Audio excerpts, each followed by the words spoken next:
The War of the Worlds, written by H.G. Wells. Written by H.G. Wells in the year 1898. Chapter number 4. The cylinder opens. When I returned to the command, the sun was setting. Scattered groups were hurrying from the direction of Woking, and 1 or 2 persons were returning. The crowd about the pit had increased, and stood out black against the lemon yellow of the sky. A couple of 100 people, perhaps. There were raised voices. Some sort of struggle appeared to be going on about the pit. Strange imaginings passed through my mind. As I drew nearer, I heard Sten's voice. "Keep back! Keep back!" A boy came running towards me. "It's a moving! It's a moving!" he said to me as he passed. "A screwing and a screwing out! I don't like it. I'm going home. I am."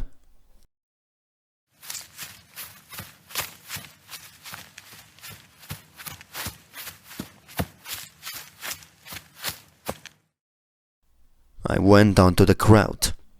There were really, I should think, 200 or 300 people elbowing and jostling one another, the 1 or 2 ladies there being by no means the least active. "He's falling in the pit!" cried someone. "Keep back!" said several. The crowd swayed a little, and I elbowed my way through. Everyone seemed greatly excited. I heard a peculiar humming sound from the pit. "I say," said Ogilvy, "help keep these idiots back. We don't know what's in the confounded thing, you know."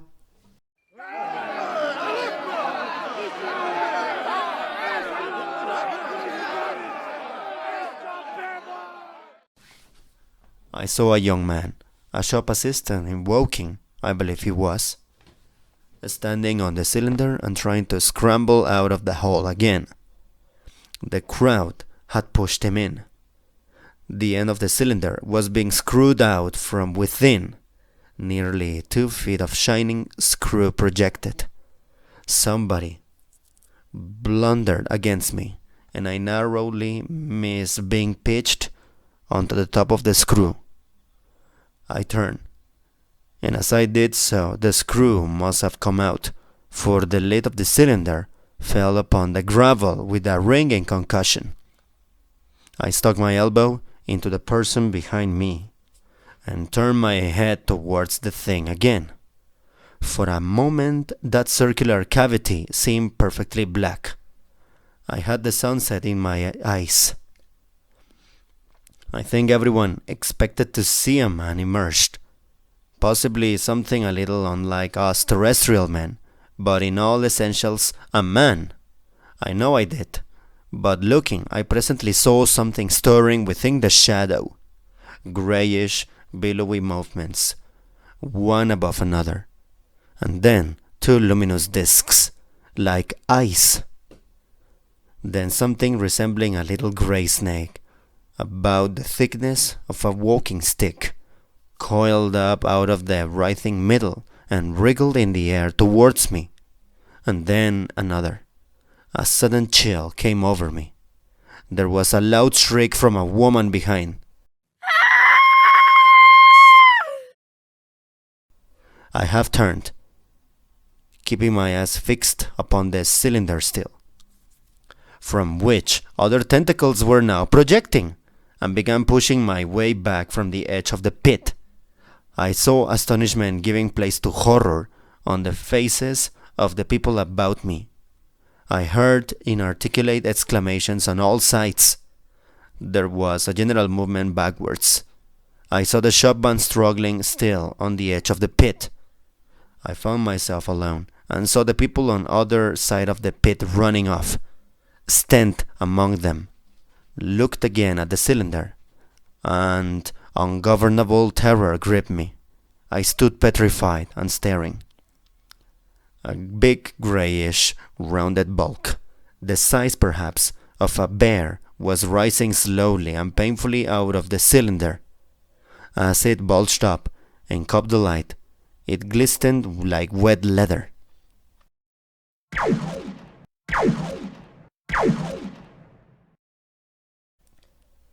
Two large dark-colored eyes were regarding me steadfastly.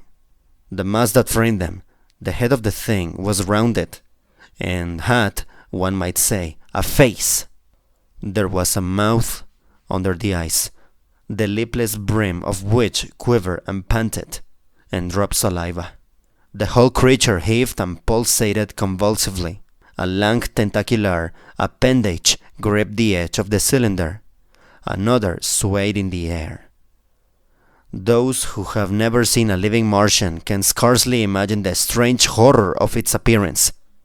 The peculiar V-shaped mouth with its pointed upper lip, the absence of brow ridges, the absence of a chin beneath the wedge-like lower lip, the incessant quivering of this mouth, the gorgon groups of tentacles, the tumultuous breathing of the lungs in a strange atmosphere, the evident heaviness and painfulness of movement due to the greater gravitational energy of the Earth.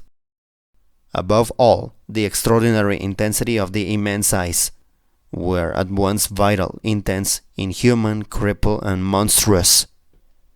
There was something fungoid in the oily brown skin, something in the clumsy deliberation of the tedious movements unspeakably nasty.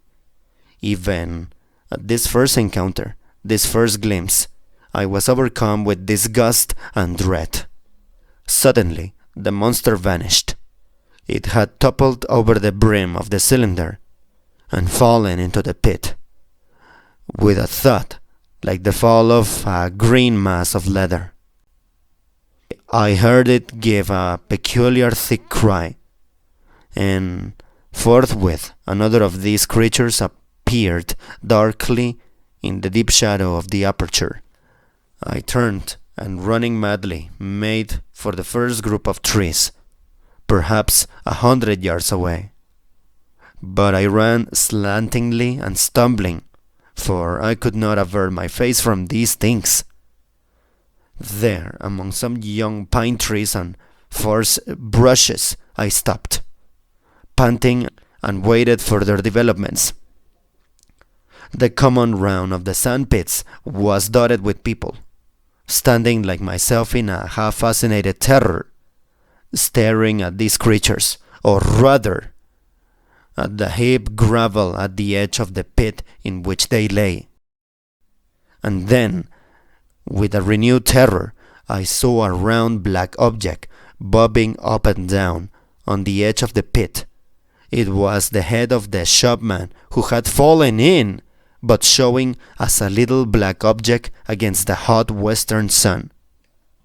Now, he got his shoulder and knee up, and again he seemed to slip back until only his head was visible.